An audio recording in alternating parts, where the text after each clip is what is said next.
What I told you in the first segment is not controversial. In fact, almost all software developers agree with it.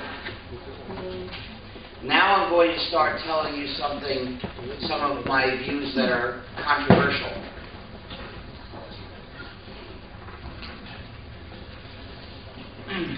I'm going to talk to you about free software. What is free software? Free software means software that respects the user's freedom. It's perisian bebas.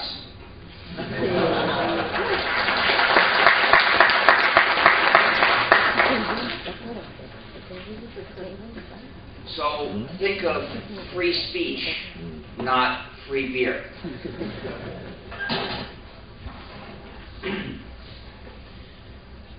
Software that is not free, that is proprietary software, is distributed in a scheme that keeps the users divided and helpless. Divided because they are forbidden to share, and helpless because none of them has the source code, so they can't change anything. They can't even independently check what the program does. So they have been subjugated by the developer of the program. This is unjust. But free software respects the user's freedom. However, that's too general. It doesn't really carry any meaning to say, I believe in freedom, because the hard question is, what freedom is important? Which are the important human rights that everyone should have? Free software means the user has 4 essential freedoms. Freedom 0 is the freedom to run the program as you wish. Freedom 1 is the freedom to help yourself. That's the freedom to study the source code of the program and change it to do what you wish. Freedom 2 is the freedom to help your neighbor. That is the freedom to make copies and distribute them to others when you wish. And freedom 3 is the freedom to help your community. That's the freedom to distribute modified versions so that your work contributes to the community. If you have all 4 of these essential freedoms, then the program is free software, which means it is being distributed in an ethical, legitimate fashion. If one of these freedoms is missing, then the program is proprietary, and that means it is being distributed in a way that subjugates people, and you shouldn't use it, and it shouldn't be developed. It shouldn't exist at all, because it's an injustice. It's a system of domination, a system that preys on people and takes away their freedom. But why are these 4 freedoms essential?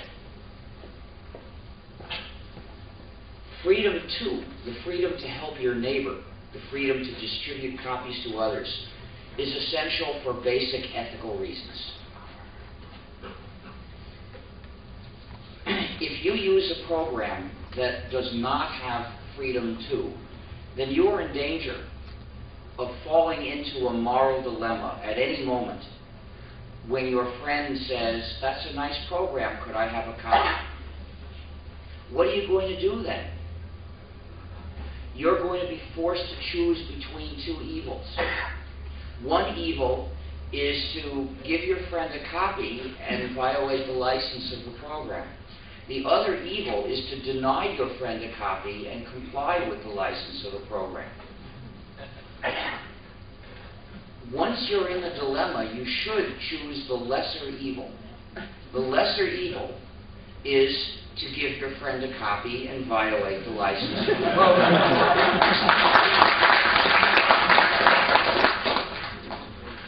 The reason that this is the lesser evil is that if you can't help doing wrong to somebody, you should pick somebody who has acted wrong and deserves it. The developer of this non-free program deliberately attacked the solidarity of your community, deliberately tried to separate you from your friends. So, that person has done something very wrong. Whereas we can assume that your friend has been good and deserves your cooperation. After all, if the person who is nasty asks you for a favor, you might just say no. Right? You could always say no. So the point is, the case that is difficult is the case where your friend is a good person and has treated you well, and you want to cooperate with that friend. So, this is the lesser evil, but being the lesser evil does not mean it is good. It's not good to break an agreement, even if it is less bad than the alternative. And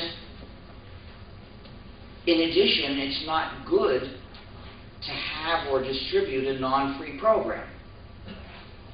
The only thing in the software field that is worse than an unauthorized copy of a proprietary program is an authorized copy of the proprietary program, because that has all the same ethical bad characteristics. And in addition, the developer is rewarded for his crime. So, once you have thought this through and understand this dilemma, what you should really do is make sure you're never in it. Don't fall into the dilemma. And there are two ways to avoid it. One is, don't have any friends. That might be the way that the proprietary software developer hopes you will do it. And the other is, don't use that proprietary program. Don't take the first step down the path that will lead you to this dilemma. The most important resource of any society is not a physical resource. It is a psychosocial resource. It is the spirit of goodwill, the spirit of helping your neighbor. This resource makes the difference between a livable society and a dog-eat-dog jungle. It's no coincidence that the world's major religions have been promoting the spirit of helping your neighbor or benevolence for thousands of years, because increasing the level of this spirit, even just a little, makes life better for everyone. So what does it mean when important social institutions start saying that it's wrong to share with your neighbor? What are they doing? They are poisoning this vital resource, something that no society can afford. And what does it mean when they say that if you share with your neighbor, you're a pirate? They are trying to equate helping your neighbor with attacking ships. And nothing could be more wrong than that. Attacking ships is very, very bad, but helping your neighbor is admirable. There is a big piracy problem in Southeast Asia, but it has nothing to do with computers.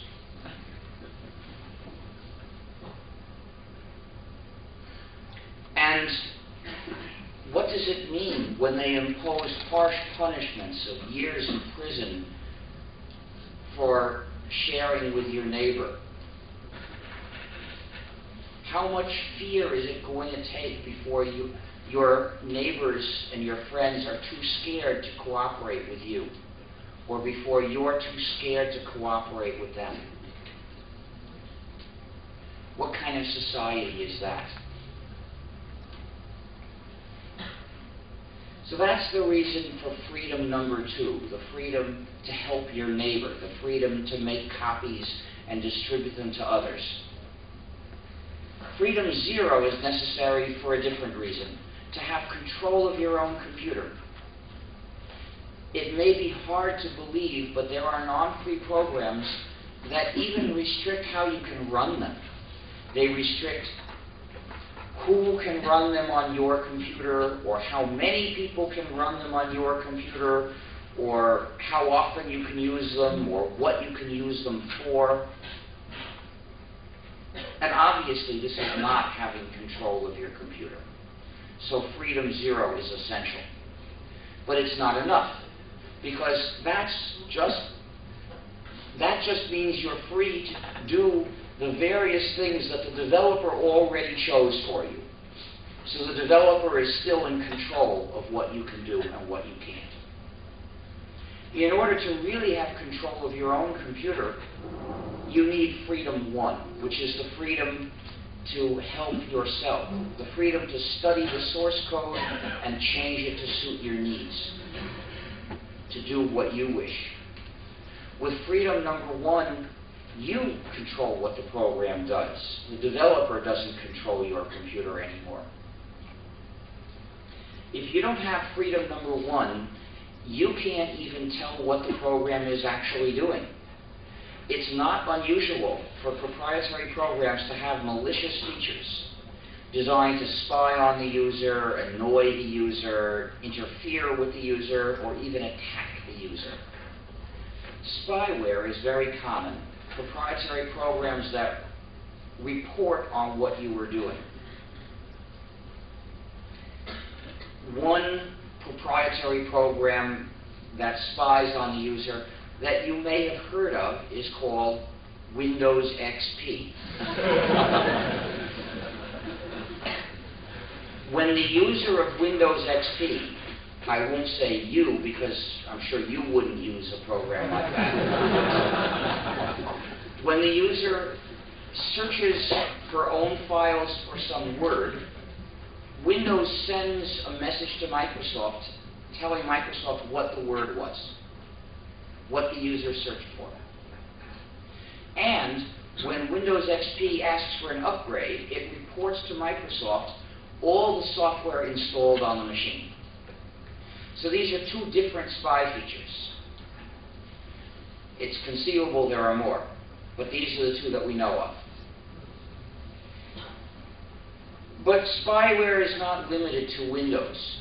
Windows Media Player is also spyware. It reports everything that the user looks at. Total surveillance. But please don't think that only Microsoft's the great Satan would do this horrible thing. It's not alone. Real Player does the same spying. Real Player reports everything that the user looks at. And likewise, the TiVo. Now, many people in the free software community applauded when the TiVo came out because it uses a lot of free software. And they said, see, they're using free software. Thank you so much for using our software. There's something fishy about that. You know, I don't thank people for using my software. I tell them you're welcome.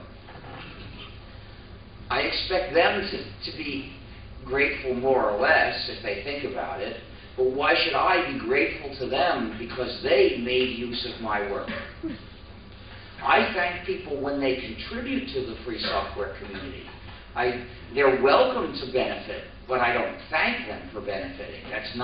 There's a difference between being in the community, which everyone's welcome to do, and contributing, which we ask people to do. We shouldn't get them confused. And as the TiVo shows, just using some free software doesn't mean respecting the user's freedom. The TiVo also contains non-free software. And this non-free software spies on you. So it's not enough to use some free software. The goal is to escape from non-free software. Not to use any non-free software. That's what you need if you want to live in freedom. Because if you're using one non-free program, that means one chain has been put on you.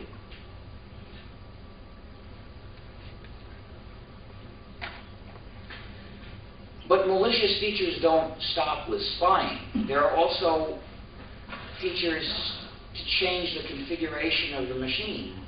For instance, to make it start displaying advertisements at annoying times. Lots of non-free programs do this. The developers figure that the user won't know how to stop it. And it gets worse. There is also the functionality of refusing to function, where the program says, I don't want to let you look at this file. I don't want to let you copy some lines from this file. I don't want to print this file for you because I don't think you're good enough. This is also known as DRM, Digital Restrictions Management. The deliberate functionality of refusing to function. And there are also back doors. Now I noticed somebody coming in through a back door up there. But I guess that wasn't dangerous. I'm talking about back doors in programs. Because when the program is non-free, you can't tell if it has a back door. Now, once in a while, we find out. For instance, one non-free program that we know has a back door that you might have heard of is called Windows XP. Because when Windows XP asks for an upgrade, Microsoft knows who the user is. The user has to be identified. And that means that Microsoft could deliver him an upgrade specifically for him, with whatever special features Microsoft wants him to have, which could include other kinds of spying or remote control features or anything at all. So this is a back door. Is it the only one? In India, I was told that they had arrested some programmers who were working on developing Windows XP and accused them of also working for Al-Qaeda, introducing another backdoor that Microsoft was not supposed to know about. Apparently that attempt failed. Was there another attempt that succeeded? We can't tell. There was a proprietary program that was liberated.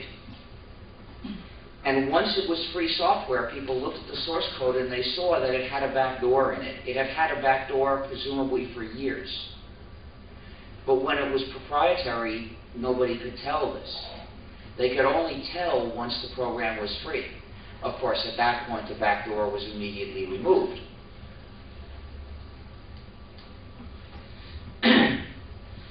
Now, not all proprietary software developers put in malicious features. Some do, some don't. Some sincerely try to make a program that will run in a way that serves the user's needs. But they're all human, so they all make mistakes. They design features that the users don't like. They make errors in coding. These are known as bugs. And every non-trivial program has bugs. And the users are just as helpless against the developer's unintentional mistakes as they are against the developer's intentional malice. The user of a non-free program is a prisoner of her software. We, the developers of free software, are also human. We also make mistakes. We design features hoping you'll like them, but you don't. Or at least some of you don't. And we introduce errors into the code unknowingly. Our programs have bugs too, because every non-trivial program has bugs. The difference is that we don't keep you helplessly prisoner of our errors. Any of our technical decisions you can change because we respected your freedom. However, freedom 1 is not enough. Freedom 1 is the freedom personally to study and change the source code. Why is this not enough? First of all, there are millions of computer users that don't know how to program. They can't personally exercise freedom number 1. But even for us programmers, freedom number 1 is not enough. Because there's too much software. There's too much free software for any one person to study it all and master it all and make all the changes she might possibly want. The only way we can fully take control of our computers is to do it jointly, working in cooperation. And for this we need freedom 3, the freedom to distribute modified versions, the freedom to help your community. With this freedom, it's enough for a few people to make a certain change, and then everyone else can get to use it without even having to know how to program.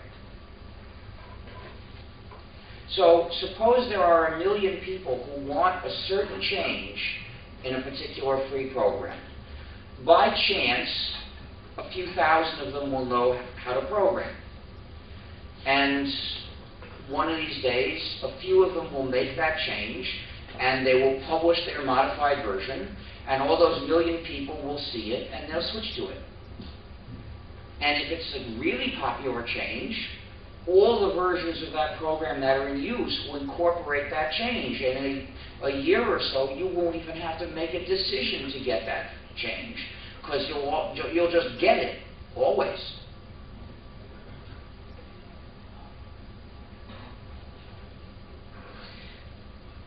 Of course, if there are another 1 million people who like the program better the old way, then both versions will continue existing, and then you'll have to choose which one you want, unless you want to make other changes yourself. So the point is, with free software, the users are in control. The software develops under the control of its users. With proprietary software, the developer is in control. The developer has power over the users and keeps them in a state of subjection. With free software, the users are in control of their own computers and of their own lives.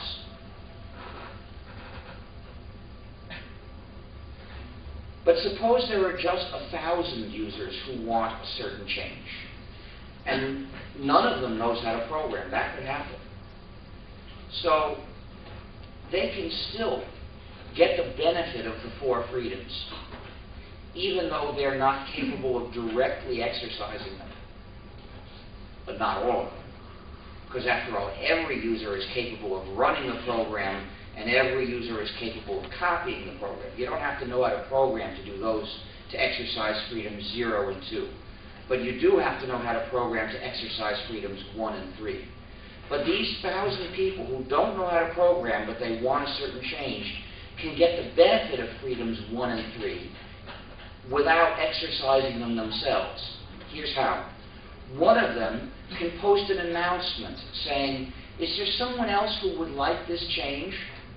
And the other 1,000 people will respond saying, "I'd like it." At that point, they can form an organization. And the purpose of the organization is that they all join it and they all have to pay dues. They all have to pay money to the organization. And this way, that is to be members. And this way, the organization raises money. So if every member has to pay $100, the organization will have $100,000. And with that much money, it could pay a few programmers to work for a year.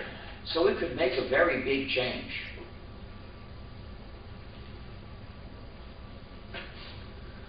So how will the organization hire programmers? We'll have to choose them.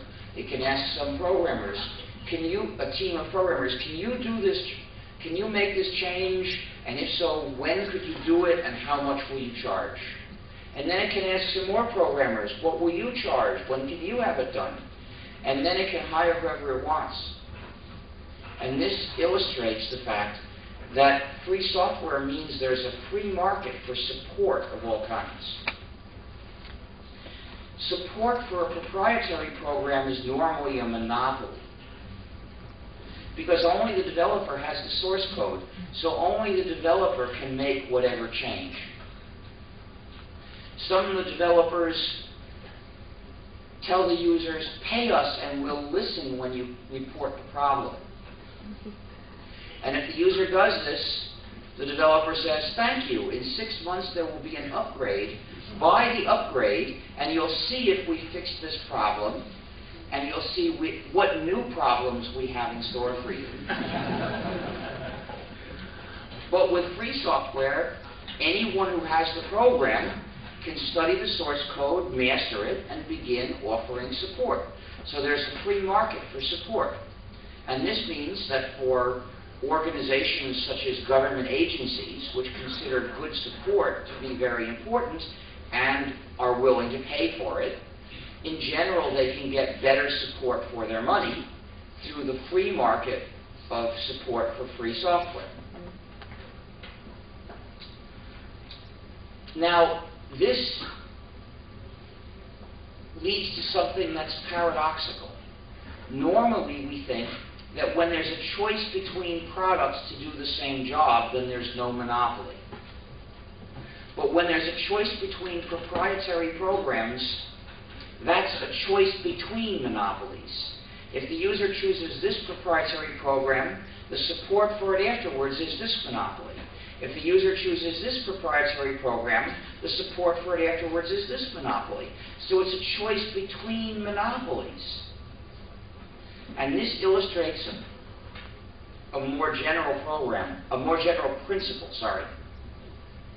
Freedom is something much bigger than, quote, freedom of choice.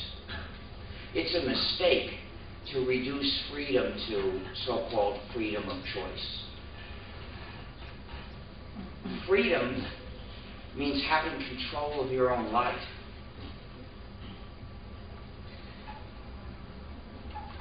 If you can choose between two proprietary programs, that means choosing your master. But freedom means not having a master. Just having a choice between a fixed set of options is a small thing.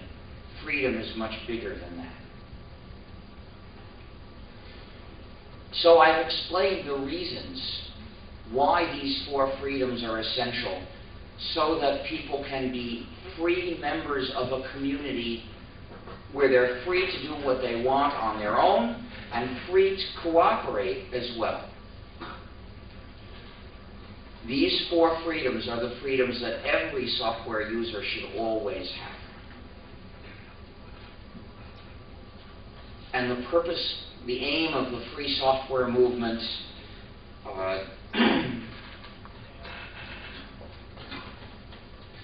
Gerakan Kebebasan Pengguna Perisian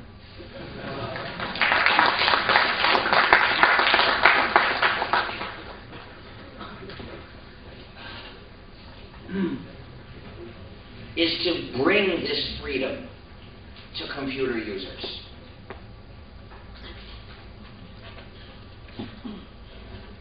It was in 1983 that I reached ideas like these.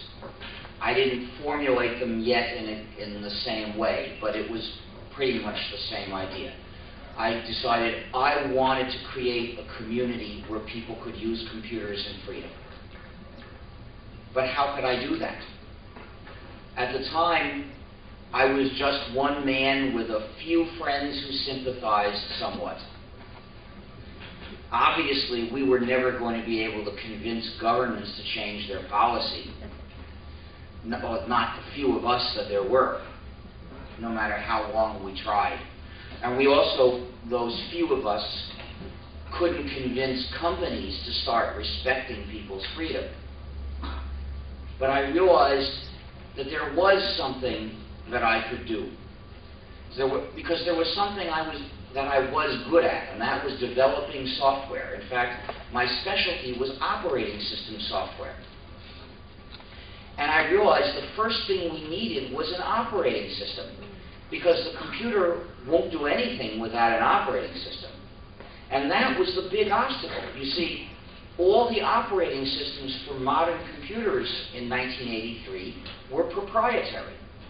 So in order to make your computer run at all, you had to sign a non-disclosure agreement to get a binary-only proprietary operating system. And the source code was out of reach for ordinary users. So the result was, before your computer would do anything, you had lost all these 4 freedoms. So I realized that I did have a way of changing the situation, not by convincing governments to change the laws, not by convincing developers to change their policies, but instead by developing another operating system that would be free. I and the other authors, we could make it free because we were the authors. We would be the authors. And all it would need was one free operating system, and this would make it possible to use a computer in freedom. We would simply reject the non-free operating systems, escape from them. So that is the plan that I came to. I concluded that I had been elected by circumstances to do this job. I had no, morally speaking, I had no choice. It's as if you saw somebody drowning and you know how to swim and it's not Bush.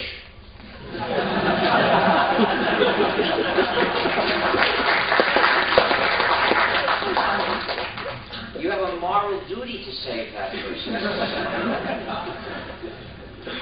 Well, I don't know how to swim, but in this case, the job to be done wasn't swimming, it was programming. And that I could do. So I decided I would develop a free software operating system or die trying. Presumably of old age. Because at the time, the free software movement, which I was just starting, had no enemies. Nobody, there were, of course, lots of people who didn't agree with us, but none of them were actively trying to stop us. Rather, the obstacle was just that we had to develop a lot of software to have a complete operating system. This decision, and at the time, I didn't know if we would ever finish it. I didn't know if we would ever reach the stage of having a complete free operating system. And lots of people said, the job is so big, we'll never get there. I like the idea, but I give up. And I didn't know if we would ever finish it, but I was determined to do my best. This decision led to other decisions, technical design decisions. What kind of system should it be? Back in the 80s, there were many different kinds of CPUs, and new ones were being introduced constantly. I realized that it would take years to finish an operating system, and by that time, computers could be quite different. So the system had to be portable, otherwise it might be obsolete before it was finished. But there was just one successful portable operating system that I knew of. That was Unix. So I decided to follow the design of Unix. Further, there were a lot, because Unix was popular, especially in the academic community, there were a lot of people who knew how to use it. And I realized that if I made the system compatible with Unix, those people could easily switch. That would be a big advantage for them and for the project. So I decided to make the system upward compatible with Unix. But Unix consists of many components, hundreds of back then. And they communicate using interfaces that were more or less standardized and documented. And the users used the same interfaces. So in order to be compatible with Unix, we had to keep the same interfaces and replace each component one by one, which meant the initial design decisions were already made. That was convenient. The only thing I needed in order to start work was a name. Now, in the community of programmers who cooperated in the 70s that I had belonged to, we programmed for joy. Many of us were getting paid as well, but the main motivation was joy. And we often gave our programs amusing names because thinking of the user as being amused by the name was half the fun. And we had a specific tradition. When you were developing a program similar to and inspired by some existing program, you could give your program a name. And by the way, this was necessary very often back then. That was before programs were portable. So if you saw a nice program on some other kind of computer system, the only way you could have that on your system was to write another program. So anyway, when you were writing a program similar to some other program, you could give your program a name that was a recursive acronym, saying that your program is not the other one. It's a sort of a funny way of giving credit. So, for instance, in 1975, I developed the first Emacs text editor. This was a programmable, extensible text editor. You could reprogram it during the use session. And there were many imitations of Emacs, 30 of them, I think. And some of them were named this or that Emacs, but one of them was called Fine for Fine is not Emacs. And there was Sign for Sign is not Emacs, and Ina for Ina is not Emacs, and Mince for Mince is not complete Emacs. And then version 2 of Ina was called Zwei for Zwei was Ina initially. So I looked for a recursive acronym for something is not Unix. But I don't think there are any four-letter English words ending in I-N-U. So that didn't work. What was I going to do? Well, I thought I could try a contraction. Get rid of the I. So I started trying all the letters. I tried Anu, Bnu, Knu, Dnu, Inu, Fnu, Gnu. But Gnu is the funniest word in the English language. Used for lots and lots of wordplay. And the reason is, according to the dictionary, it's pronounced new. So anytime you were going to say new, you could say GNU instead. And it's funny, at least a certain amount. There were people who used to ask each other, hey, what's GNU? And this was long before you could answer, GNU's not Unix. There was even a funny song based on the word GNU when I was a child, called I'm a GNU by Flanders and Swan.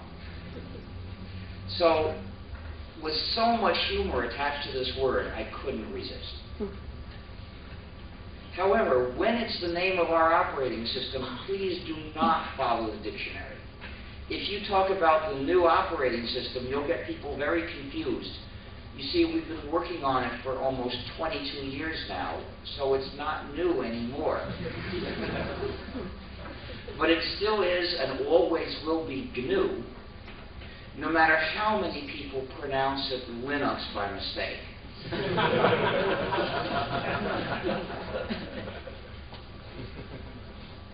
So during the 1980s, we were developing one component after another, filling in all the things we needed to have a complete, usable GNU system. By 1990, only one crucial component was missing, and that was the kernel. In 1990, we started developing a kernel. I chose the design, and that's all I did. Other people actually started working on it. The design I chose was to use the microkernel as the base level. That had already been developed as a funded project in a university. And so we only had to do the top half. And that was a collection of server programs that would provide the services provided by the Unix kernel. And I thought that since this was only half the job, and since it would be running as user space programs, and we could debug them with a symbolic debugger and so on, I thought we could get it working much faster. That was my goal. I wanted the system to be ready and running as soon as possible. Well, I don't know why, but it took years and years to get our kernel running, and it still doesn't run quite well. But fortunately, we didn't have to wait, because in 1991, a Finnish college student developed his own kernel, which he released under the name Linux. And it worked with the other programs that made up the not quite complete GNU system. Initially, this kernel Linux was not free software. Its license had a restriction that was unacceptable. But in 1992, he changed the license and he adopted a free software license, namely the GNU General Public License, which is the license that I wrote for use in GNU software.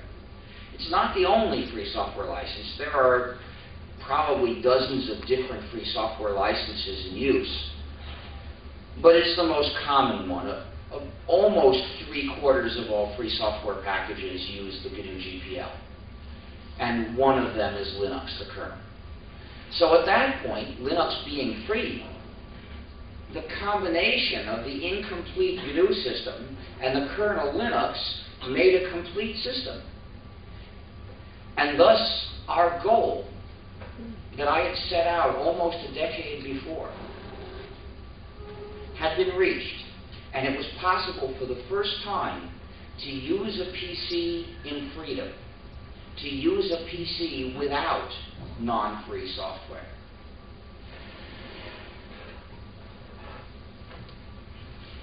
During the 90s, the GNU plus Linux system started to become popular.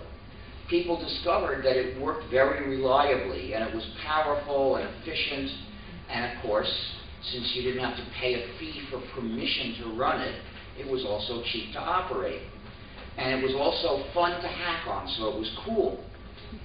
So all these other advantages, aside from the advantage of freedom, were discovered. And people started encouraging other people to try it and to switch to it, and we came to have millions of users.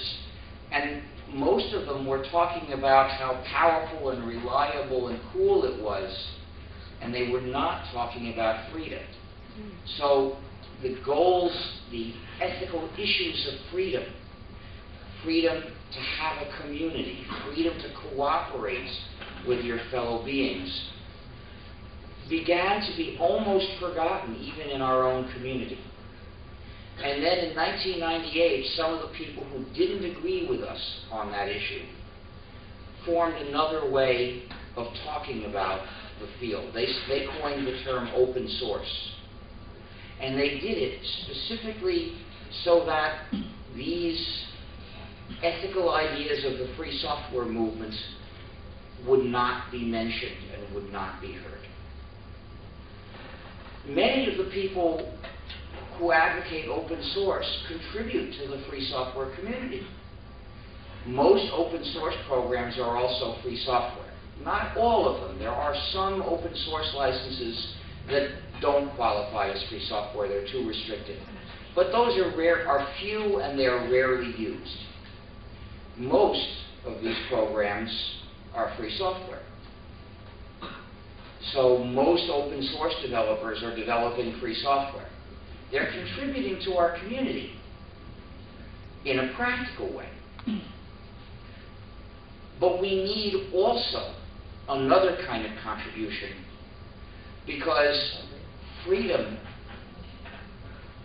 does not protect itself. Freedom does not automatically survive. Freedom is constantly threatened, and people who fail to defend their freedom tend to lose it. There are always people who think they can gain some advantage by separating you from their freedom. And some of them are rather clever, and they're willing to work for a while as preparation for their success. And if you are not on the lookout, if you are not forewarned, you might give up your freedom and not realize what it was. So now we have tens of millions of users, perhaps 100 million users of GNU/Linux. But most of them think the system is Linux. And the name Linux has never been associated with these ideas of freedom. The name GNU is associated with these ideas of freedom because GNU is the system that we announced we were going to develop for the sake of living in freedom. The developer of Linux, as it happens, has different views. He never supported these ideas. He prefers to be apolitical. He doesn't like looking at these issues in terms of freedom. He just wants powerful, reliable, convenient software. And people who don't value their freedom tend to lose it. When people think the system is Linux, they're likely to be led in the direction of his philosophy, the philosophy of the developer of Linux, even though the system they're using is basically GNU. They just don't know it. That's why I asked you to call the system GNU plus Linux or GNU/Linux, not to call it just Linux. If it were just a matter of giving the system's principal developers a share of the credit, it would be the right thing to do, but it wouldn't be so important. It wouldn't be worth making a fuss about. But there's more at stake than credit. What's at stake is helping to teach the tens of millions of users of this system why their system was developed. They are using an operating system that was developed so that they could have freedom. This ought to be an incredibly exciting story. And yet they almost all forget it.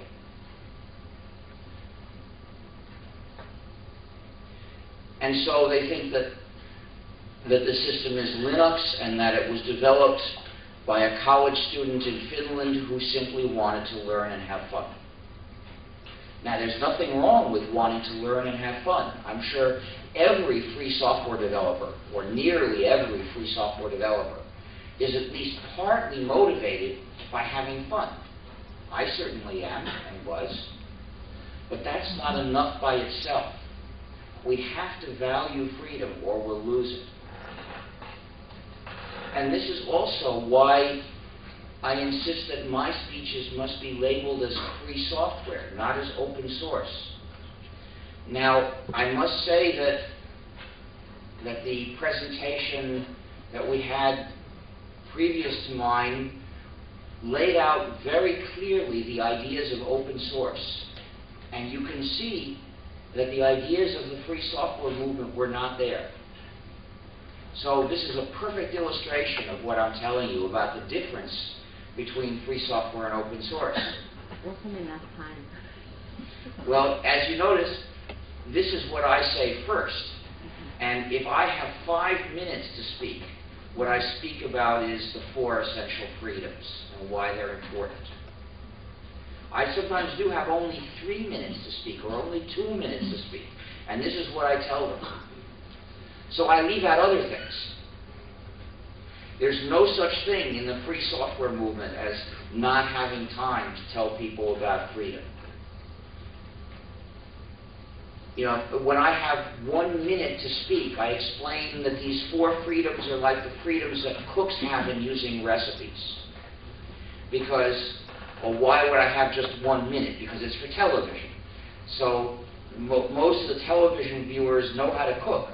And they use recipes, and they share recipes, and they change recipes. They have the same 4 freedoms. And if these 4 freedoms were taken away, they would be very angry. And they would start a free cooking movement.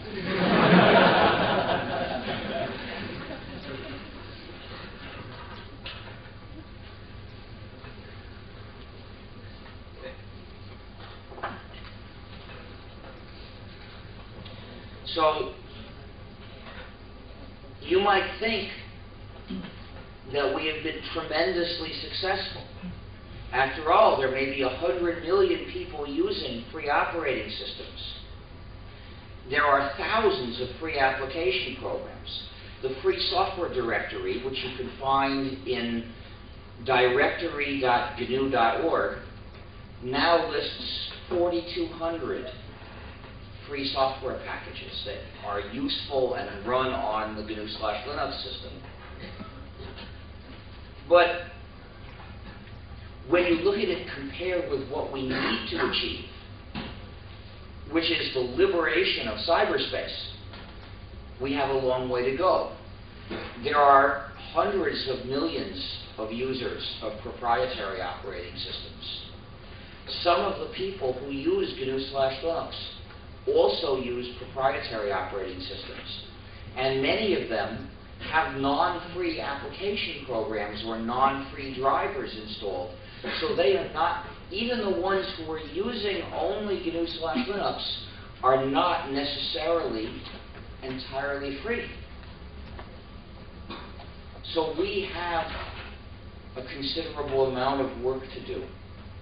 And today we have something that 20 years ago we didn't have.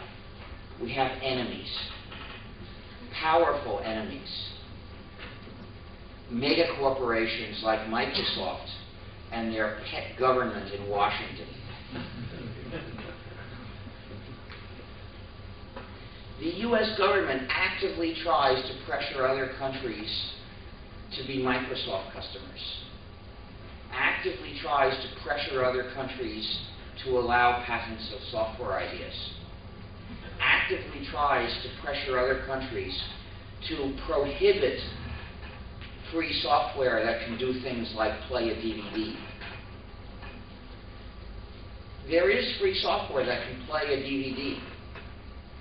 And we can't list it in our free software directory because in the US, even telling people where to get it is illegal. This program has been censored. Now, censorship is really, really bad.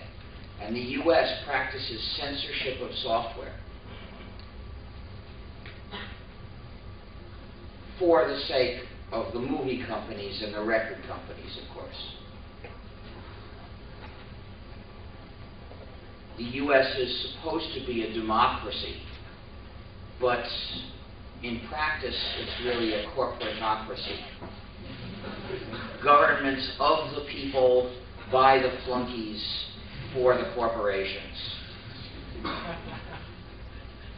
So for people who believe strongly in democracy like me, it's a tragedy.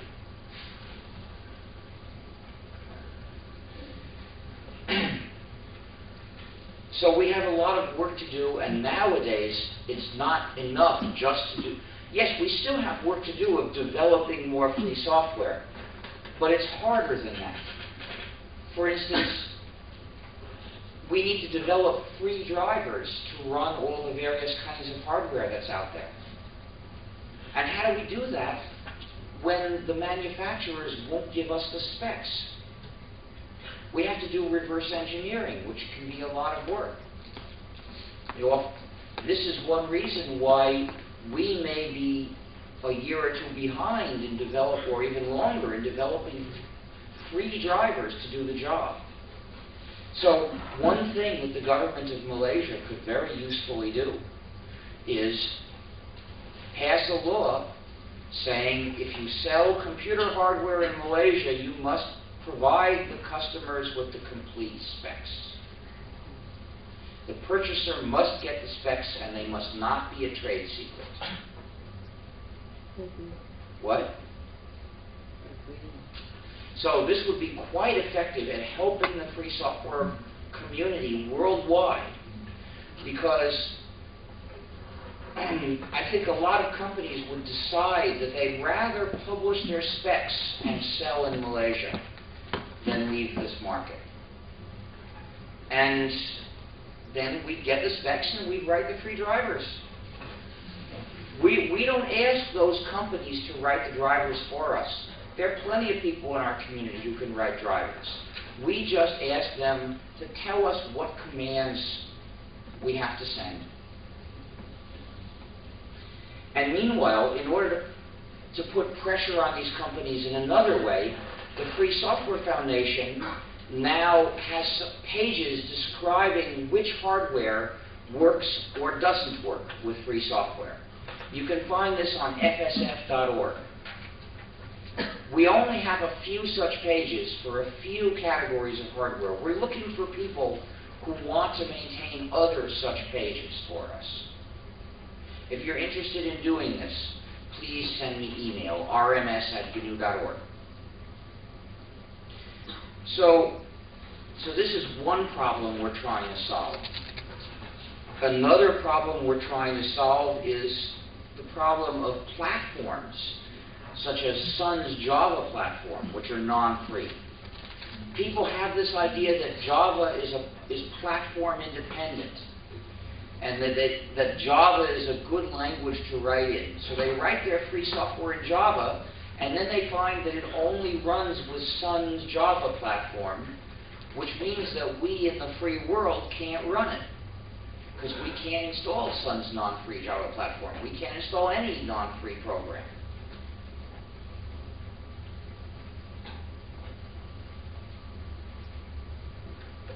So, of course, we're working on extending the incomplete free Java platform. If you like the Java language, please help us in that work. But meanwhile, when you write programs in Java, make sure they run on our free platform. Don't fall into the Java trap. Make sure that your software does not depend on any non-free program in order to run. Then your program can be part of the free software community and used in the free world. That's the problem. Could you speak louder? I couldn't hear you. Can I interact? Well, yes, please speak loud. I'm saying that that's exactly the problem, because with governments, when there are already millions laid down in investments, how do you propose to restrict just to free software where the licenses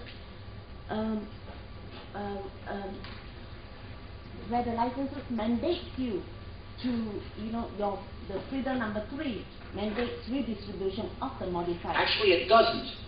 Freedom 3 means you are free to redistribute the modified version if you wish, but you're not required to. But can you? But if you use together with the proprietary software. Okay, there are two different questions here. Yeah. One is, what could you do? Yeah. And the other is, what should you do? First of all, if you use a free program together with some proprietary software, Right. then you can at least, suppose you got a free program and you modify it and you use it together with proprietary software, well, you're still free to redistribute the modified version of the free program. But It might not be any use. The other question is, what should you do? The answer is, you shouldn't use that proprietary program. So much money is already invested into it. That's not an excuse. You're engaged in short-term thinking. In the next 20 years, the amount of money that you're going to spend on IT will probably be 50 times as much as you've already spent. Sorry. So you're letting the tail wag the dog. No, but I assure you, we are towards that direction with our interoperability report, which. Well, yeah, right. So the other thing is, problems like this take time to solve, and I understand that. If you can migrate to all free software in 5 years, I'll say that was great. I won't criticize you for taking 5 years. I will say that was good work. Even if you were 95% of the way there in 5 years and took another 5 years to get rid of the last 5%, I'd still say that's okay work. I mean, I am not going to be pressing on you to get everything done this year, because you can't. It takes time.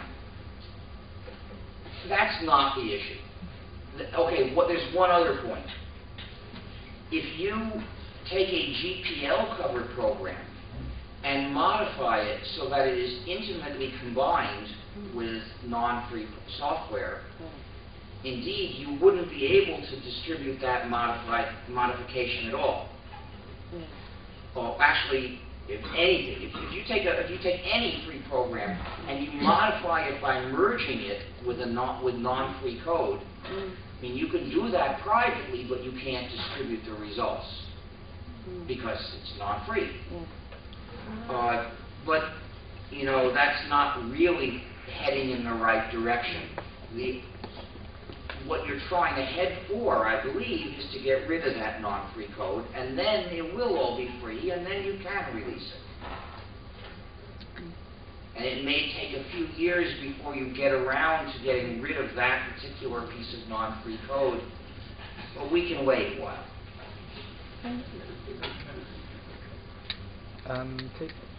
Okay.